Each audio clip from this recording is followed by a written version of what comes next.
உங்களை யாவரையும் இயேசு கிறிஸ்துவின் நாமத்தினால வாழ்த்துதல் சொல்லுகிறோம். கர்த்தர் தாமே உங்களை யாவரையும் கர்த்தர் ஆசீர்வதிக்கிறவராக இருக்கிறார்.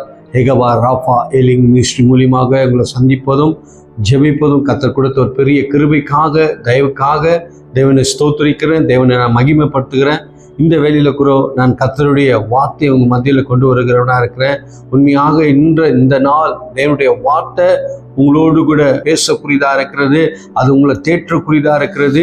தேவனுடைய வார்த்தை, தேவனுடைய மன்னா இன்னைக்கு நம்மளுக்கு எல்லாவற்றிலையும் நம்மளை போஷித்து நம்மளை அருமையான வழிகளில் அதை நடத்தக்கூடியதாக இருக்கிறது. கர்த்தருக்கு ஸ்தோத்திரம், தேவனுடைய நாமம் மகிமைப்படுவதாக. ஒரு வசனத்தை எடுத்து நம்ம தியானிக்கலாம். நேரத்தில் ஏசாயா 40வது அதிகாரம் அதில் 29வது வசனம் இப்படியாக சொல்லப்பட்டிருக்கு. ஆண்டவர் சோர்ந்து போனவனுக்கு ஆண்டவர் பலனை தருகிறாராம். சோர்ந்து போனவனுக்கு ஆண்டவர் பலனையும் அவனுடைய சத்துவத்தையும் தேவன் தரக்கூடியவராக இருக்கிறார். சொந்து போனவனுக்கு ஆண்டவர் பலத்தையும் சத்துவத்தையும் தேவன் தருகிறார். அவனை என்ன பண்ணுகிறாரா? பெருக பண்ணுகிறாராம். அப்போ தேவன் நம்மளை ஒரு பெருக பண்ணுகிற தேவன், பெருக்கத்தை உண்டாக்குற ஒரு தேவன் நம்மளோடு கூட இருக்கிறார். எப்போ எந்த நிலையில என்றால், நம்ம சோர்ந்து போய் இருக்கிற நேரத்தில், நம்ம ஒரு பிரச்சனைகளில் நம்ம சிக்கும் போது, ஒரு சோர்வுக்குள்ள நம்ம போகும்போது, அந்த சோர்வை நீக்கக்கூடியவர் யார் என்றால் நம்முடைய தேவனாக இருக்கிறார். நம்மளுக்கு சத்துவத்தையும் பலனையும் கொடுக்கிறவர் யார் என்று பார்க்கும்போது அது தேவனாக இருக்கிறார். நேரத்தில் நம்மளை தேற்றக்கூடிய ஒரு இருக்கிறார், நம்மளை பலப்படுத்துகிறவர் ஒருவர் இருக்கிறார். அவர் நம்முடைய எல்லா வகையிலும் நம்மளை பலப்படுத்துகிறார். நம்முடைய கண்ணீர்களை தேவன் துடைக்கிறவர் ஒருவர் இருக்கிறார். அவர் நம்முடைய கண்ணீர்களை அவர் துடைக்கிறவராக இருக்கிறார். இந்த இடத்துல சொல்லப்பட்டிருக்கு, வாலிபர்களோ இடர்ந்து விழுவார்களோ, ஆனால் தேவனுக்கு காத்திருக்கிற மனுஷனுக்கு ஆண்டவர் புதிய பலனை கொடுத்து கழுகுகளை போல அவர்கள் உயர பறப்பார்கள் என்று சொல்லப்பட்டுகிறது. இன்னைக்கு எத்தனை பேர் சோர்வுக்குள்ள இருக்கிறீங்களோ, எத்தனை பேர் ஒரு தேவையோடு இருக்கிறீங்களோ, உங்களுடைய எல்லா காரியங்களையும் சந்திக்கக்கூடியவர் தேவன் ஒருவர் இருக்கிறார். இன்றைக்கு நம்ம இந்த உலகத்தில் வாழ்கிறோம், இந்த உலகத்தில் நம்ம நிற்கிறோம்.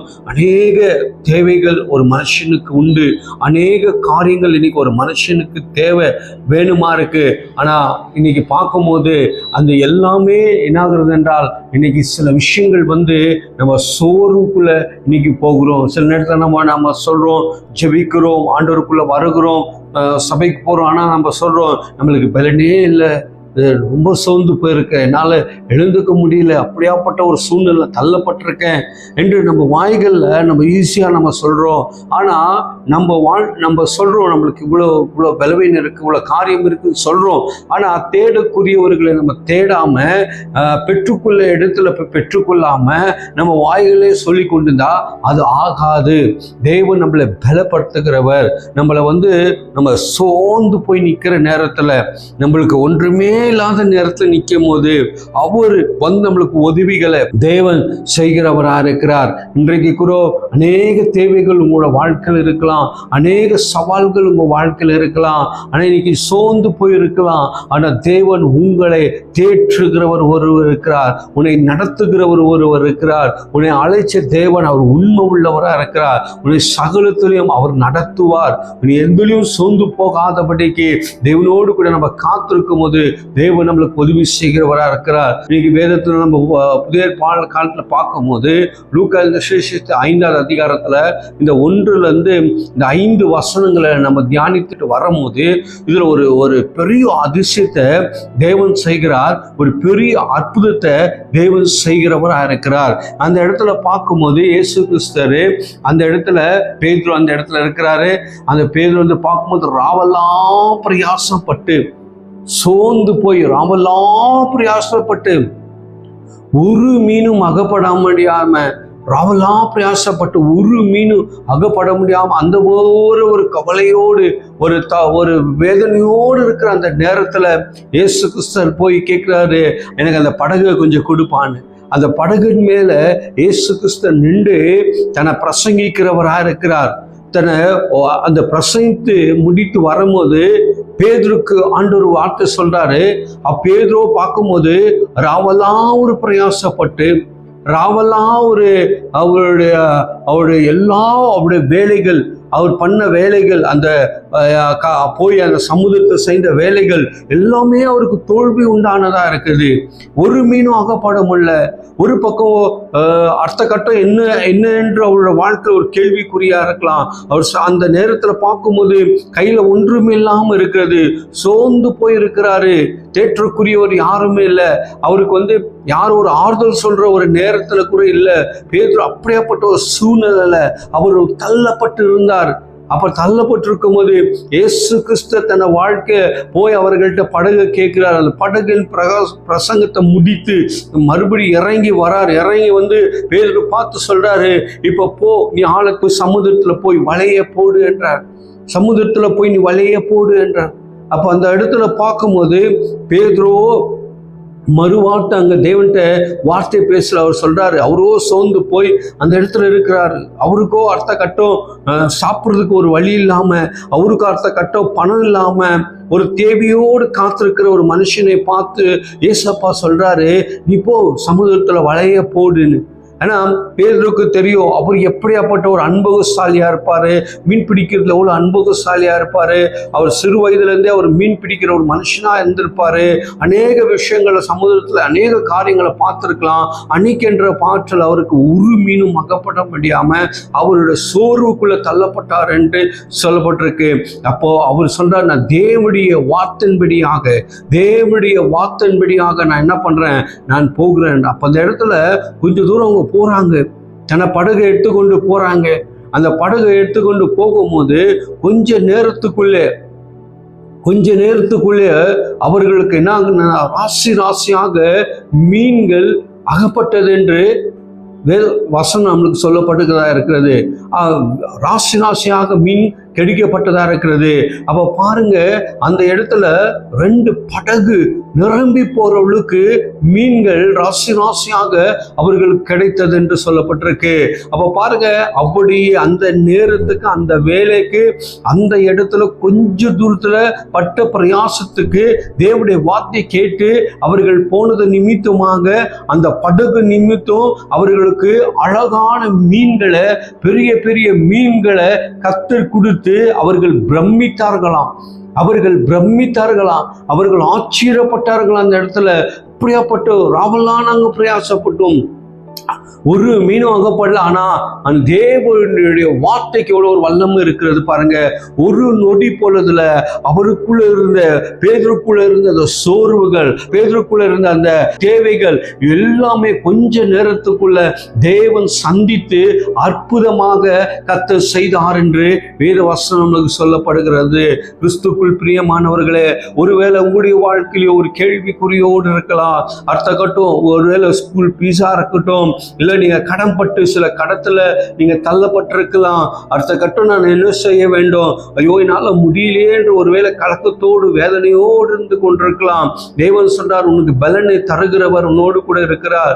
உன்னுடைய எல்லா சோர்வுகளை நீக்கிற கர்த்தர் உன்னோடு கூட இருக்கிறார். உன்னை பெருக பண்ணுகிற தேவன் உன்னோடு கூட இருக்கிறார். உன்னை உயர்ந்து தேவன் உனக்கு புதிய பலனால உன்னை இடை கட்டுகிற தேவன் உன்னோடு கூட இருக்கிறார். நீ சோர்ந்து போகாத, கலங்காத, திகையாத. கர்த்தர் உன்னோடு கூட இருந்து கர்த்தர் பெரிய காரியங்களை அவர் செய்கிறவராக இருக்கிறார். இந்த சத்திய வேதம் நம்மளுக்கு அப்படியாக சொல்லுகிறது. அப்போது பேதுரு அந்த இடத்துல பார்க்கிறாரு, அவருடைய லைஃப்ல இது வரைக்கும் இந்த மாதிரி ஒரு சந்திப்பு அவர் சந்திச்சிருக்க மாட்டார். மீன் பிடிச்சிருப்பாரு, ஏதோ கொஞ்சம் மீன்கள் கிடைத்திருக்கலாம் அவருடைய வாழ்நாளெல்லாம். ஆனா தேவன் செய்த அற்புதம் அப்படி வாழ்க்கையில எண்ணி முடியாம அற்புதம், நினைச்சு பார்க்க முடியாம அற்புதம். அப்படியாக கொஞ்ச நேரத்துக்குள்ள அந்த 2 படகு நிரம்பி வருகிறதுனால் யோசித்து பாருங்க. ராவெல்லாம் பிரயாசப்பட்ட மனுஷனுக்கு இன்னைக்கு கப்பல், அந்த போட்டு நிறைய மீன்கள் இருக்கிறது. அந்த மீன்கள் அவர்களால் சுமக்க முடியல, அந்த படகு முழுங்கி போற அளவுக்கு மீன்கள் இருக்கிறது என்றால் தேவன் எப்படியாப்பட்ட ஒரு தேவனை நம்ம ஆராதிக்கிறோம், எப்படியாப்பட்ட ஒரு தேவனை நம்ம இருக்கிறோம். இன்னைக்கு நம்முடைய வாழ்க்கையில ஒரு சின்ன தேவைக்காக நான் உலகத்துல வாழணும், நம்ம அடித்து போயிட்டா நல்லா இருக்குமே என்ற ஒரு நம்மளுடைய வாழ்க்கையில இருக்கிறோம். சில சோர்வுக்குள்ள நம்ம தள்ளப்படுகிறோம், சில வேதனைக்குள்ள நம்ம தள்ளப்படுறோம். இன்னைக்கு அநேக காரியங்களுக்குள்ள நம்ம தள்ளப்பட்டு கொண்டிருக்கிறோம். பிரியமானவர்களை, நம்ம கர்த்தருக்குள்ள எழும்பணும். என்னை பலப்படுத்துகிற தேவன் என்னோடு கூட இருக்கிறார். தேவனுடைய வார்த்தை சொல்லுது. அப்போஸ்தலனாகிய பவுல் பிலிப்பியர்ல எழுதப்பட்டிருக்கு. அதுல நீங்க பார்க்கும்போது 4:13 சொல்லப்பட்டிருக்கிறது, என்னை பலப்படுத்துகிற கிறிஸ்துவினால் என்னால் எல்லாவற்றிலும் செய்ய எனக்கு பலன் உண்டு. என்னை பலப்படுத்துகிற கிறிஸ்துவினால், என்னை பலப்படுத்துகிற தேவன், என்னை உயர்த்துகிற தேவன், என்னை தேற்றுகிற தேவன், என் குடும்பங்களை போஷிக்கிற தேவன், எங்களை அழகான ரீதியில நடத்தக்கூடிய ஒரு அருமையான ஒரு இரட்சகர், ஒரு தேவன் நம்மளோடு கூட இருக்கிறார். அதற்காக கர்த்தரை நம்ம ஸ்தோத்திரிக்க வேண்டும். தேவனுடைய நாமத்தை நாங்கள் மகிமைப்படுத்துகிறவராக இருக்க வேண்டும். அன்பான கிறிஸ்த ஜனமே, அன்பான தேவ ஜனமே, இன்னைக்கு ஆண்டவருக்கு நீங்க விட்டு கொடுங்க. உங்களுடைய வாழ்க்கை எல்லாமே தேவன் செய்ய போகிறார். அற்புதங்களை நடத்த போகிறார். உங்களுடைய வாழ்க்கையில இன்னைக்கு ஒரே ஒரு வழிதான் நம்மளுக்கு இருக்கிறது, அதான் நம்முடைய தேவனா இருக்கிறார். அப்ப நம்முடைய வாழ்க்கையில இன்னைக்கு எது உங்களுடைய வாழ்க்கையில அடைக்கப்பட்டிருந்தாலும் அதை திறக்கக்கூடிய தேவனா இருக்கிறார். அப்போ பேதுருக்கு அந்த இடத்துல ஒரு பெரிய அற்புதத்தை, ஒரு சூப்பரான அற்புதத்தை தேவன் செய்கிறார். செய்து அதுக்கப்புறம் பேதுரை கர்த்தர் அப்படியே விடலை.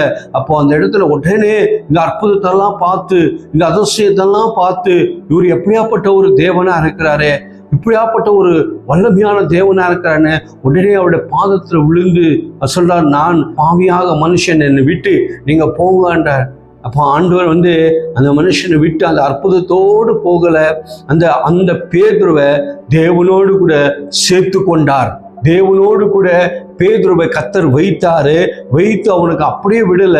அவனுக்கு ஒரு நல்ல வேலையோ நல்ல ஒரு ஊழியத்தையும் கர்த்தர் கொடுத்தவரா இருக்கிறார். பாருங்க, எங்கேயோ வாழ்ந்த ஒரு மனுஷன், எதுலையோ இருந்த ஒரு மனுஷன், சோர்வுக்குள்ள தள்ளப்பட்ட மனுஷன், அன்றென்று தேவைக்காக சந்திக்கப்பட்ட ஒரு மனுஷனுக்கு தேவன் அழைத்து, உன்னை இதுக்கு மேல நான் மனுஷன், நீ இது மேல மீன் பிடிக்கிறவனா இருந்த, நான் உன்னை மனுஷனை பிடிக்கிறவனாய் உன்னை நான் மாற்றுவேன் என்று சொல்லி அவருக்கு ஒரு ஊழியத்தையும் ஒரு பெரிய ஒரு போஸ்டும் கர்த்தர் அவருக்கு கொடுக்கிறவரா இருக்கிறார். ஹல்லேலூயா. இன்னைக்கு தேவன் வரும். தேவைக்காக தேவன் அல்ல, எல்லாத்துலயும் நம்ம தேவனை தேடக்கூடியவர்களா இருக்க வேண்டும். அவரை பின்பற்றுகிறவராக இருக்க வேண்டும். அவருடைய வேத வார்த்தைகளை கை கொண்டு நடக்கிற நம்ம இருக்க வேண்டும். கிறிஸ்துவுக்குள் பிரியமானவர்களே, அதான் தேவனுடைய வசனம் சொல்லுகிறது, நம்மளுக்கு எல்லா ஆசீர்வாதமும் எல்லா பலனும் பரத்துல இருந்து, ஜோதிகளின் தேவனிடத்திலிருந்து அது நம்மளுக்கு வரக்கூடியதா இருக்கிறது. அது தேவன் கொடுக்கக்கூடியவரா இருக்கிறார். ஹல்லேலூயா. அப்ப ஏமாற்றம், எப்படிப்பட்ட ஒரு சந்தோஷம் பேதுருக்குள்ள காணப்பட்டது. ஹல்லேலூயா. வெளியேற ஒரு பெரிய பொக்கிஷம், அவருடைய வாழ்க்கையில எதிர்பார்க்க முடியாம ஒரு பொக்கிஷம், அவருடைய வாழ்க்கையில நினைத்து பார்க்க முடியாம ஒரு பொக்கிஷத்தை கர்த்தர் கொடுத்தார் என்றால் நினைத்து பாருங்க. ஒரு தேவனே அவரை அழைச்சி, ஒரு தேவனே இயேசுவை அழைச்சி, அவனுக்கு ஒரு மீன் பிடிக்கிற ஒரு மனுஷனா இருந்தவரை அவரை ஒரு புத்திமானாக மாற்றி, அவனுக்குள்ள இருந்த எல்லா பிரச்சனையும் நீக்கி அவனை கர்த்தர் வைத்தார் என்றால், இன்னைக்கு உன்னையும் என்னையும் ஆசீர்வதிப்பதற்கு எத்தனை ஒரு காரியம் இருக்கும் தேவனிடத்துல. அப்போ இன்னைக்கு பாருங்க, நம்ம எந்த விஷயத்துல நம்ம சோர்ந்து போயிருக்கிறோம், எதுல நம்ம இன்னைக்கு தேவையோடு இருக்கிறோம். யோசித்து பாருங்க. ஆண்டவர் சொல்றாரு, சொந்து போனவனுக்கு ஆண்டவர் பலனை தருகிறார். சொந்து போனவனுக்கு பலனை தருகிறார். சத்துவம் இல்லாதவனுக்கு, பலன் இல்லாதவனுக்கு பலனை கர்த்தர் கொடுக்கிறார். அவனை கர்த்தர் பெருக பண்ணுகிறார். இன்னைக்கு நம்மளுடைய வாழ்க்கையில நம்ம எதிர நம்ம இருக்கிறோம். இன்னைக்கு பேதுருடைய வாழ்க்கையில தேவனே போய் சந்தித்தவரா இருக்கிறார், தேவனே கொடுத்தவரா இருக்கிறார். ஒருவேளை இன்றைக்கு நம்முடைய தேவைகள் அதிகமா இருக்கலாம். ஒன்று தேவனே இன்னைக்கு தேவன் மூலியமாக ஒரு தயவு கிடைத்து எனக்கு ஒரு அற்புதத்தை கர்த்தர் செய்ய முடியும்.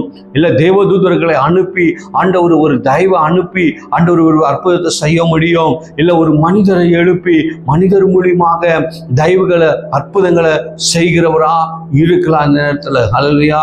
இன்றைக்கு தேவனுடைய வசனம் சொல்லப்பட்டிருக்கு, ஒரு மனுஷனை நம்ம இந்த சோர்வுக்குள்ள, ஒரு மனுஷனை ஒரு சமாதானத்துக்குள்ள நடத்தும் போது தேவன் நம்மளை ஆசீர்வதிக்கிறவராக இருக்கிறார். இன்னைக்கு நினைத்து பாருங்க, எத்தனையோ பேர்கள் சோர்ந்து போயிருக்கிறார்கள், எத்தனையோ பேர்கள் தேவைகளோடு இருக்கிறார்கள். நம்மளால முடிந்த அளவுக்கு நம்மளால என்ன செய்யணுமோ அதை நம்ம செயல்படும் போது ஆண்டவருடைய வார்த்தை அவங்களை பலப்படுத்துகிறதா இருக்கு. அதான் தேவன் சொல்றது, ஒரு மனுஷனை போய் சமாதானப்படுத்துகிறவன் அவன் பாக்கியவானா இருக்கிறான். அவன் ஒரு மனுஷனை சமாதானப்படுத்த வேண்டும். இன்னைக்கு அநேக தேவைகள் இருக்கிறது, அநேக பேர் சோர்வுக்குள் தள்ளப்பட்டிருக்கிறாங்க. ஆனா அவர்கள் எல்லாம் தேற்றும் போது இன்னைக்கு நம்மளுக்கு ஒரு பலனை தேவன் தருகிறவராக இருக்கிறார். சில நேரத்துலலாம் நம்ம பார்க்கும்போது ஒவ்வொரு நாளும் நம்ம ஊழியங்களில் செயல்படும் போது, சில ஊழியங்களில் சில கிராமங்களில் ஊழியம் பண்ணும்போது, சில இடங்களில் போய் ஊழியம் பண்ணும்போது சில அநேக தேவைகள் இன்னைக்கு ஊழியத்தில் அநேக தேவைகள் இன்னைக்கு உண்டு. ஆனால் அந்த தேவைகளை இந்த தேவைகள் சில நேரத்தில் கிடைக்காம முடியாம ஒரு சூழ்நிலை தள்ளப்படும் போது நம்ம சோர்வுக்குள்ள போகிறோம். பிள்ளைகள், குடும்பங்கள் இப்படியாக ஒரு சோர்வுக்குள்ள நம்ம கடந்து போகிறோம். இதுக்கெல்லாம் நம்ம கவலைப்படுறது தேவையில்லை, இதுக்கு வேதனைப்படுறது தேவையில்லை. என் தேவன் செய்வார், என் தேவன் அற்புதங்களை காண பண்ணுகிற பிரகாசங்களை காண பண்ணுகிற வெளிச்சத்தை காண பண்ணுகிற ஒரு அருமையான தேவன் நம்மளோடு கூட இருக்கிறார். இன்றைக்கு நம்ம ஒன்று தேவனுக்குள்ள பலன் பெற வேண்டும், ரெண்டாவது கர்த்தருக்குள்ள நம்ம பெருக பண்ண வேண்டும், மூன்றாவது நம்மளுக்கு ஆண்டவர் சோர்ந்து போனவனுக்கு பலனை தேவன் வர பண்ணுகிறார் அந்த நிச்சயத்தோடு நம்ம இருக்க வேண்டும். எத்தனை பேர் பலன் இல்லாமல் இருக்கிறீர்களோ, எத்தனை பேர் சோர்ந்து போயிருக்கிறீர்களோ, இன்றைக்கு நான் சொல்லுகிற இயேசுவின் நாமத்தினால உங்களுக்கு ஒரு பலனை கர்த்தர் உண்டாக்க போறார். உங்களுடைய எல்லா செயல்களையும், உங்களுடைய எல்லா காரியங்களையும் தேவன் ஒரு வெற்றியை, ஒரு ஜெயமாக கர்த்தர் வர பண்ணுகிற ஒரு அருமையான தேவன் நம்மளோடு கூட இருக்கிறார். ஹல்லேலூயா. என் தேவன் அப்படியே நம்மளை அனாதையாக நம்ம கர்த்தர் விட மாட்டார், நம்மளை தேற்றக்கூடியவராக இருக்கிறார். அப்போ பாருங்க, முதலாவது தேவன் நம்மளுக்கு எல்லாத்துலேருந்து பலன் கொடுக்குறாரு. ரெண்டாவது நம்மளை பார்க்கும்போது ஒரு இடுக்கமான ஒரு வழிகளை தேவன் நம்மளை விட மாட்டாரு. நம்மளை எல்லாவற்றிலையும் நம்மளை அன்பாக நேசித்து நம்மளை நடத்துகிற ஒரு அருமையான ஒரு இரட்சகர் நம்மளோடு கூட இருக்கிறார். நம்மளை மெய்ப்பர் உயிரோடு இருக்கிறார். நம்மளுக்கு என்ன குறை உண்டு என்று அப்படியாக நம்ம சொல்ல முடியும். நம்முடைய மெய்ப்பர் உயிரோடு இருக்கிறார், அவர் மரித்தார், உயிரோடு எழுந்து அவர் இன்னும் வரைக்கும் ஜீவிக்கிறவராக இருக்கிறார், இன்னும் வரைக்கும் நம்மளோடு கூட வாழுகிறவராக இருக்கிறார். இன்னைக்கு கிறிஸ்துவுக்குள் பிரியமானவர்களே, இன்னைக்கு நான் சொல்லுகிறேன், இன்றைக்கு நம்மளை பாருங்க, இன்னைக்கு அநேக தேவைகளை இன்னைக்கு ஆண்டவர் இன்னைக்கு சந்தித்தவராக இருக்கார். 12 வருஷம் அதப்போக்கில் இருந்த சகோதரர் வாழ்க்கையில் கூட ஆண்டவர் அற்புதம் செஞ்சார். எத்தனையோ வருஷம் படிக்கல இருந்த மனுஷன்களை கர்த்தர் எழுப்பி இருக்கிறார். அவர் போய் அதோடு விடல, அவரை நம்பின மக்களுக்கு, அவரை பின்பற்றின மக்களுக்கு, அவர் இடத்துல கேட்டவர்களுக்கு தேவன் பலன் தருகிறவராக இருக்கிறார்.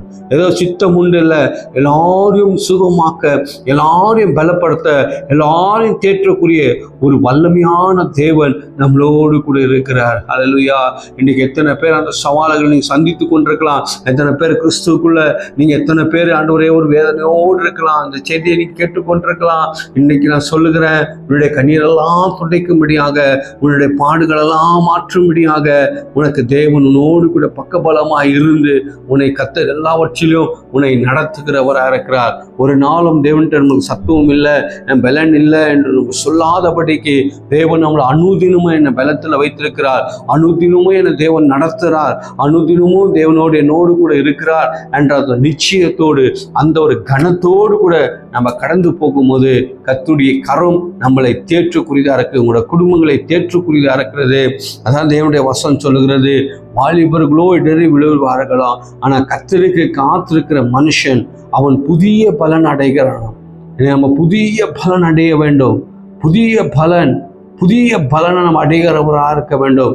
கழுகு போல் உயரம் பறக்கிறவர்கள் ஒரு அனுபவத்தை தேவன் நம்மளுக்கு தரக்கூடிய ஒரு அருமையான ஒரு இரட்சகர் நம்மளோடு கூட இருக்கிறார். அதுக்காக நம்ம என்ன பண்ண வேண்டும்? கர்த்தரை நம்ம ஸ்தோத்திரிக்க வேண்டும், தேவனை நம்ம மகிமைப்படுத்த வேண்டும். ஒவ்வொரு நாளும், ஒவ்வொரு நிமிடமும் நம்முடைய நாவுகளில் தேவனுடைய வார்த்தையும், தேவனுடைய அந்த ஒரு காரியத்தை நம்ம அறிக்கை பண்ணும்போது, ஜெபிக்கும் போது அற்புதங்களை தேவன் செய்கிறவராக இருக்கிறார். எப்படி தன்னை வாழ்க்கையில், பேருடைய வாழ்க்கையில் அவருடைய சோர்வு மாறினதோ, அவருடைய சூழ்நிலை மாறினதோ, அவருடைய பிரச்சனைகள் மாறினதோ, அதே போல இன்னைக்கு நம்முடைய எல்லா பிரச்சனைகளும் இன்னைக்கு ஒரு நாள் மாறப்போகிறது. என் சூழ்நிலை மாறப்போகிறது, என்னுடைய சோர்வுகளில் மாறப்போகிறது, வேதனைகள் மாறப்போகிறது.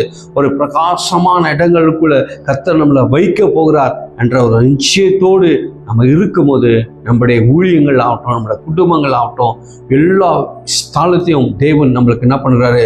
ஆசீர்வாதமாக அதை மாற்றி கொடுக்கிறவராக இருக்கிறார். தேவன் தாமே இந்த வார்த்தைகளை கர்த்தர் ஆசீர்வதிப்பார். நம்ம கண்களை மூடி நம்ம செபிப்போம். அன்பின் தேவனே, நாங்கள் ஸ்தோத்திரிக்கிறோம் கர்த்தாவே. இதுவரைக்கும் தேவனுடைய வார்த்தைகளை நாங்கள் பார்த்தோம் ராஜா. ஆண்டவரே, சோர்ந்து போனவனுக்கு ஆண்டவரே உம்முடைய பலனை தருகிற, சத்துவம் இல்லாதவனுக்கு சத்துவத்தை தேவன் தருகிறீர், அவனை கர்த்தர் பெருக பண்ணுகிறீர் என்று வசனம் சொல்கிறதப்பா. ஒருவேளை நாங்கள் இன்னைக்கு கேட்டோம் ராஜா, சோர்ந்து போன ஒரு மனுஷனுக்கு ஆண்டவர் எப்படியெல்லாம் அற்புதத்தை செய்தீரோ, இன்னைக்கு நாங்கள் அநேக விஷயங்கள் நாங்கள் சோர்ந்து போயிருக்கிறோம். எங்களுக்கு வேண்டிய பலனையும், எங்களுக்கு வேண்டிய கிருபையும், எங்களுக்கு வேண்டிய தெய்வம் உம்மிடத்துலேருந்து வரட்டும் அப்பா. உம்மிடத்துலேருந்து வரட்டும் தாவே. எல்லாம் தூய கருத்தை அர்ப்பணித்து நாங்கள் ஜெபிக்கிறோம். ஜீவனுள்ள நல்ல பிதாவே, ஆமென்.